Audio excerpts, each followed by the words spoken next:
نہیں، انسان کے ہاتھ میں کچھ بھی نہیں ہے۔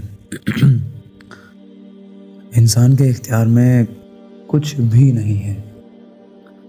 انسان جو سمجھتا ہے نا کہ میرے ہاتھ میں صحت میرے ہاتھ میں ہے، رزق میرے ہاتھ میں ہے، یا اور بہت سی چیزیں میرے ہاتھ میں ہے، مستقبل میرے ہاتھ میں ہے، تو ایسا بالکل بھی نہیں ہے۔ انسان کے ہاتھ میں کچھ بھی نہیں ہے۔ انسان کے ہاتھ میں ہے تو صرف کوشش ہے۔ اس کے علاوہ انسان کے ہاتھ میں کچھ بھی نہیں ہے۔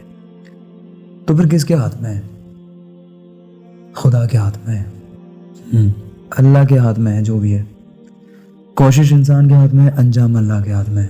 یار ہم میں سے کتنے لوگ ہیں، ہم میں سے ہر انسان یہی چاہتا ہے نا، سب یہی چاہتے ہیں نا کہ کبھی ہم بیمار نہ ہوں، اور اس کے لیے کچھ لوگ کانشیس بھی رہتے ہیں اور کچھ لوگ ہیں جو پرواہ نہیں کرتے، لیکن چاہتے ہیں کہ ہم بیمار نہ ہوں۔ پرواہ کرنے والے بھی، پرواہ نہ کرنے والے بھی، دل میں یہ خواہش ہوتی ہے کہ ہم بیمار نہ ہوں، لیکن وہ بیمار ہوتے ہیں۔ چھوٹی سے چھوٹی بیماری تو ہوتی ہے، بخار تو ہو ہی جاتا ہے، نزلہ تو ہو ہی جاتا ہے، زکام ہو ہی جاتا ہے، اور دوسری باڈی میں چینجز آتے ہیں۔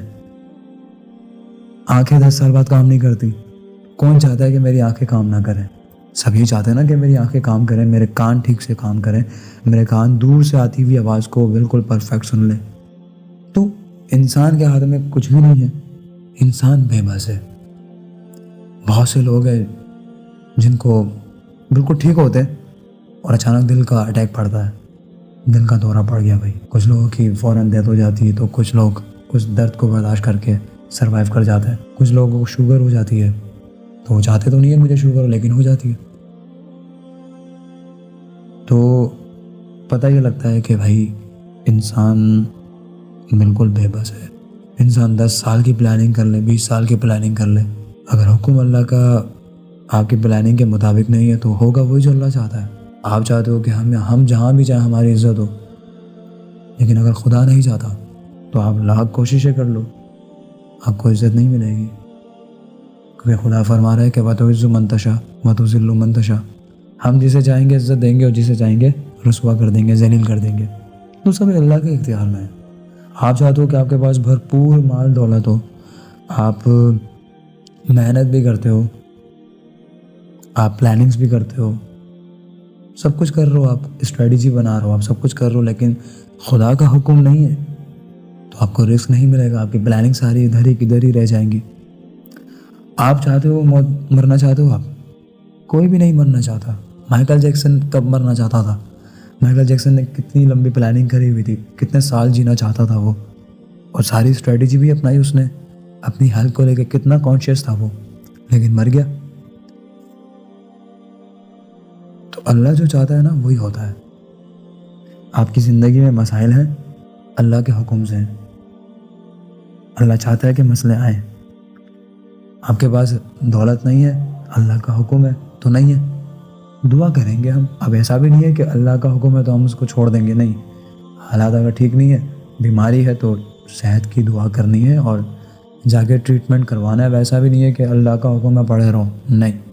کوشش کرنی ہے، کوشش اختیار میں ہے، لیکن کوشش کرنے کے بعد مطمئن رہنا ہے۔ ایسا نہیں ہے کہ اگر بیماری آئی ہے تو دوائی لینے کے بعد اور ٹھیک نہیں ہو رہا دوائی لینے کے بعد تو آپ جو ہے آپے سے باہر ہو جاؤ، بولو یا اللہ تم کیا کر رہا ہے، میرے ساتھ ہی کر رہا ہے، یہ تو نے کیا کر دیا میرے ساتھ۔ یہ کنڈیشن، یہ سچویشن نہیں ہونی چاہیے۔ کوشش کرو، اللہ پہ چھوڑو۔ اللہ نے صحت دینی ہوگی تو اللہ دے دے گا، لیکن دعا بھرپور مانگنی ہے اور ٹریٹمنٹ کروانا ہے، علاج کروانا ہے۔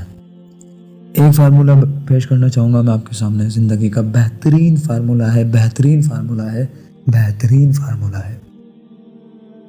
صرف 2 جملے بولنے ہیں، صرف 2 جملے۔ چاہے خوشی ہو، غم ہو، بیماری ہو، صحت ہو، کسی بھی قسم کی کوئی بھی تکلیف زندگی میں آئے، 2 لائنیں بولنی ہیں، صرف 2 لائنیں۔ یا اللہ اگر تو راضی تو میں بھی راضی۔ کیا کہنا ہے؟ یا اللہ اگر تو راضی تو میں بھی راضی۔ جب آپ یہ بات کریں گے نا اللہ سے، تو لاکھ آپ کی بڑی سے بڑی پریشانی ہو،